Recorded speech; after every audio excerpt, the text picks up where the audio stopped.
Amém, igreja. Vamos para Oséias, capítulo 1. Culto de estudo e oração, 12 de outubro de 22. Igreja Batista Ágape em Indaiatuba.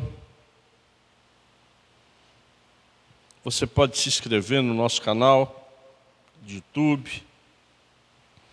Lá nós temos as mensagens, nós temos a oração da manhã, nós temos o nosso programa de rádio, que nós falamos da Escola Bíblica em Ação, estamos vendo Apocalipse.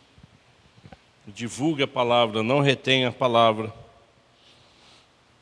Oséias 1, eu só estarei lendo o verso 1 de Oséias. Palavra do Senhor que foi dirigida a Oséias, filho de Beri, nos dias de Uzias, Jotão, Acaz e Ezequias, reis de Judá, e nos dias de Jeroboão, filho de Joás, reis de Israel. Pai, é a sua palavra nessa noite, Deus. Em nome de Jesus Cristo, que o Senhor, através do seu Espírito Santo, nos dê entendimento da sua palavra. Que ela nos transforme, que ela possa transformar na nossa mente e no nosso coração. É para isso que estamos aqui, Deus. Em nome de Jesus, amém. Nesse mês de outubro, nós estaremos falando de Oséias, do profeta Oséias. O profeta Oséias, ele marca em Israel praticamente o início do que é definido como profeta menor, né? Até então você tem Isaías, não é? Você tem Jeremias, tá certo? Então praticamente Oséias, praticamente é um dos primeiros profetas. Ditos menores, não é? Não pela sua importância, né? A pastora Ana, ela sempre fala isso aí, né? Ela começa falando isso, né? Não é pela sua importância, é pela sua brevidade, né? São livros mais curtos, livros menores, mas que têm uma importância muito importante. Os israelitas, né, que são realmente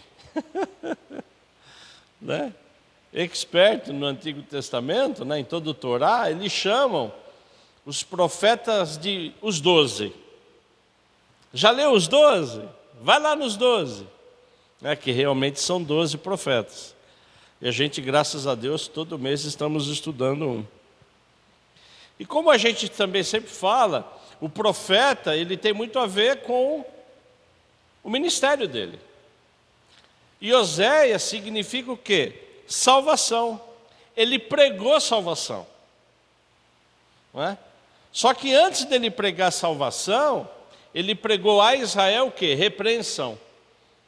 Ele repreendeu o povo de Israel dizendo, olha, tem muita coisa errada que precisa ser o quê? Consertada. É como às vezes o Espírito Santo do Senhor fala conosco. Porque no Antigo Testamento, o Espírito Santo do Senhor, ele era pontual em certas pessoas. Os profetas, então, quando eles falavam, pontualmente eles recebiam o quê? O poder do Espírito Santo para falar.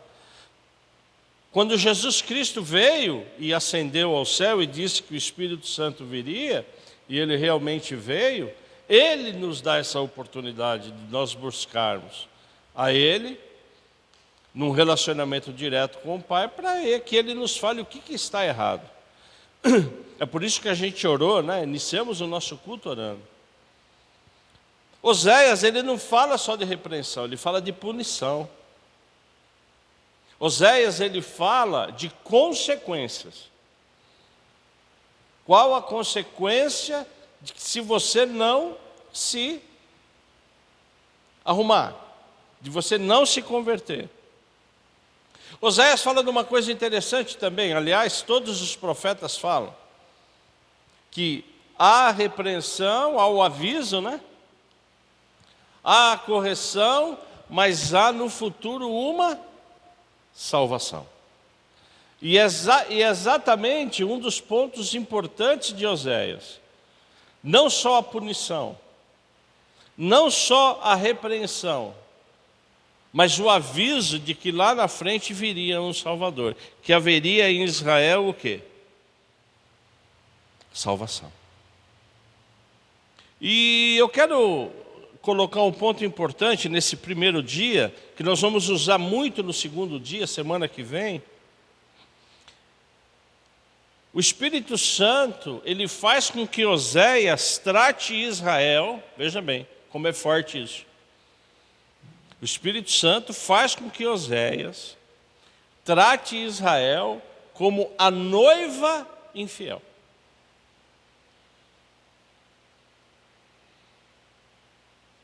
Como a noiva infiel.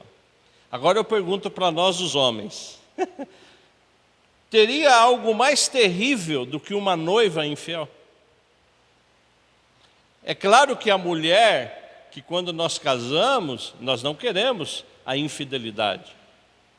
É claro que um namoro, a gente nunca quer infidelidade, mas Deus, e a gente tem que entender isso, né? Quando ele fala, quando ele repreende, quando ele expõe, ele está chamando Israel da noiva infiel. Imagine como Deus está sentindo. Porque o nosso Deus é um Deus de sentimento, sim ou não? Ele sente. Ele tem sentimento. Então a semana que vem, as 2 próximas semanas, a gente vai explorar isso. Esse sentimento de Deus tendo um povo que é infiel. Então, Deus, ele está recebendo o sentimento no coração dele como uma noiva infiel. E quando Oséias está escrevendo, inspirado pelo Espírito Santo, ele escreve aqui, ele coloca, a primeira coisa, você pode ver, nós acabamos de ler, todos os reis, todos os reinados que ele começou a falar. Ele não foi pontual, ele não chegou e falou e foi embora. Esses são todos os reis que ele falou, os períodos dos reis. Uzias, Jotão, Acaz, Ezequias, Jeroboão, Zacarias, Salum. Esses foram todos os reis. E cada um que entrava, seja ele do reino do norte ou do sul, aqui está claro, eles iam piorando. Para vocês terem uma ideia, quando Oséias começou a falar, ele começou a falar para Uzias, que foi que foi o primeiro rei aqui, certo? Uzias, ele foi um excelente rei. Ele foi um ótimo rei. Só que não era todo o povo que seguia o quê? Esse bom rei. O povo, ele já estava meio que contaminado. Uzias era um bom rei, o próximo rei era o Jotão, que também foi um excelente rei. Mas o povo já estava o quê? Contaminado. Então é por isso que Oséias, ele foi levantado. Por quê? Porque nesse período havia muita instabilidade política, estabilidade social. Existia um colapso moral em Israel. Então, o cenário de Israel, ele não era um cenário bom. Tanto é que nesse período, e isso é muito forte, quando a gente estuda profetas, Deus, ele não levantou nesse período só Oséias, ele levantou Amós, ele levantou Miqueias, e levantou um profeta que a gente já estudou na escola bíblica. Lembra quando a gente estava na pandemia? Isaías, lembra? que a gente estudou em profundidade Isaías. Isaías é chamado o quinto evangelho, o evangelho do Antigo Testamento. Então, nesse período, para a gente ver como era um período complicado, esses profetas foram levantados. Agora, a gente percebe com isso o cuidado que Deus tem, amados, quando Ele nos escolheu. Porque nós somos o povo escolhido. Agora, toda essa questão dessa época, ela é absolutamente atual, irmãos. Qual é o cenário hoje do nosso país? Qual é o cenário hoje, vamos falar assim, do mundo, de uma Europa que está falida, sim ou não? A Europa, politicamente, economicamente, ela está o quê? Ela está falida. A África, a Ásia, os Estados Unidos, onde os democratas hoje comandam, os democratas lá, eles são o quê? Da esquerda. Toda uma América Latina comunista, só está faltando nós. Só nós. E mesmo assim, não é? Mesmo assim, nós estamos observando um declínio político, um declínio espiritual, uma idolatria cada vez maior. Eu venho conversando com a Ana, essa semana eu conversei com ela, não sei se domingo, sobre o celular. A gente precisa tomar cuidado com o celular, ele está tomando o nosso tempo. De uma tal forma, porque hoje o celular, ele não é só um celular, ele é um computador. Então a gente precisa tomar cuidado com tudo aquilo que vai nos desviando do quê? Da palavra de Deus. E quando a gente entra na história, os reis, mesmo os bons reis, que tinham péssimos, não é? Péssimos comandados, que era o povo de Israel, os reis, mesmo os bons, olha como é forte isso, igreja. Eles não buscavam de Deus a orientação. As orientações vinham do quem?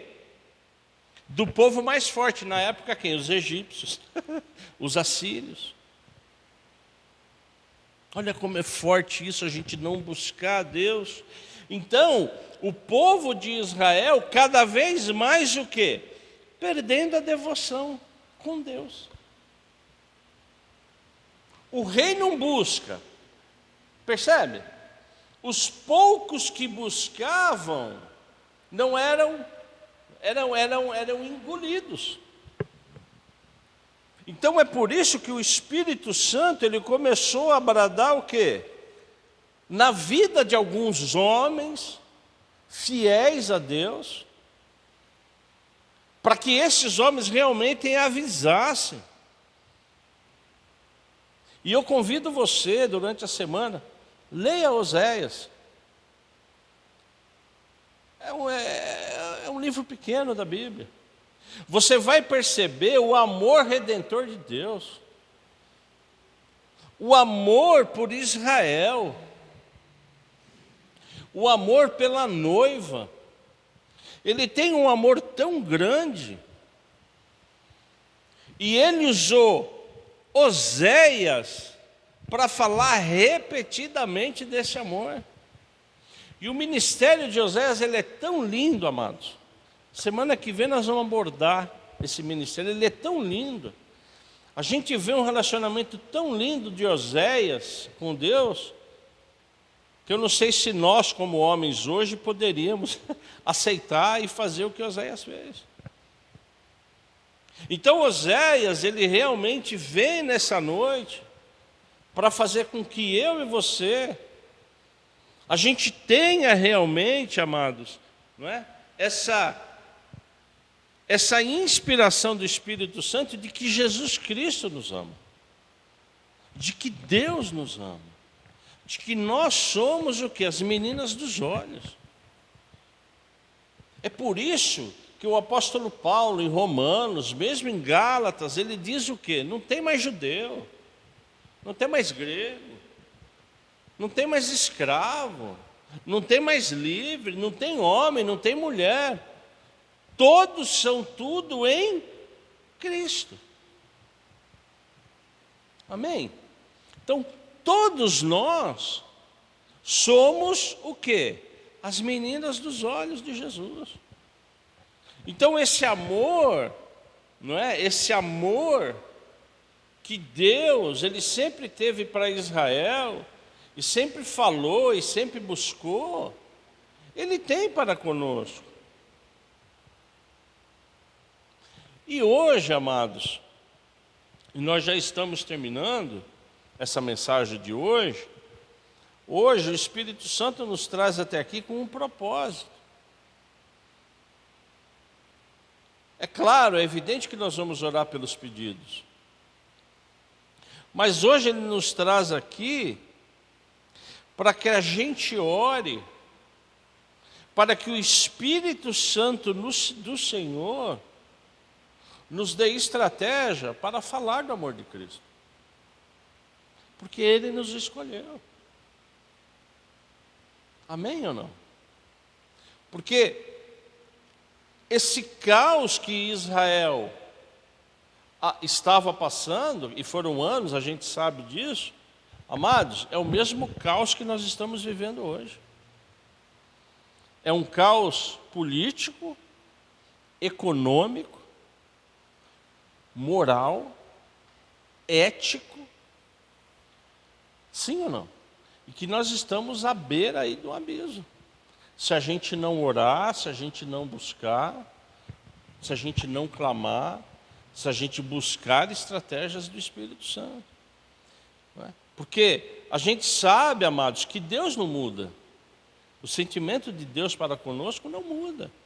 Sim ou não? Sim, Ele não muda. Então, mesmo Deus de Israel, que levantou os 12, levantou mais um monte, né? Isso aqui é o que está escrito, a gente sabe, né? Que outros foram levantados. Denota o que? Todo o cuidado. E é por isso que a nossa responsabilidade hoje é maior, porque quando veio Jesus e Ele nos deixou o Espírito Santo, hoje é direto. Nós somos profetas, nós somos boca de Deus. Está certo ou não? Então nós somos inspirados pelo Espírito Santo para que a gente o quê? Promova a palavra de Jesus. É claro que nós não vamos escrever a Bíblia ou reescrever qualquer livro, eu não estou falando isso, mas a nossa responsabilidade é a mesma de um Oséias, porque nós temos o Espírito Santo. Nós somos a noiva. Nós estamos esperando o noivo. Só que nós, como igreja, a igreja de Cristo, ela deve se levantar. Ela deve clamar. Ela deve se posicionar. Porque é exatamente isso que a gente veio aprendendo nos profetas. Sim ou não? É exatamente isso. Deus, Ele nos cobra o quê? Que a gente ande nos seus caminhos. Que a gente realmente se posicione. Então, às vezes somos repreendidos, sim ou não? E eu também me coloco, né, porque eu não sou diferente de você, eu também sou repreendido. Às vezes recebo algumas punições, mas que em nome de Jesus a gente tem a certeza, primeiro, da nossa salvação, e segundo, da nossa responsabilidade, como cristãos e como brasileiros. A situação atual não é boa. Ela não é boa. Então, que a gente levante um clamor e que o Espírito Santo do Senhor nos use mais. Que a gente busque realmente clamar ao Senhor. Amém?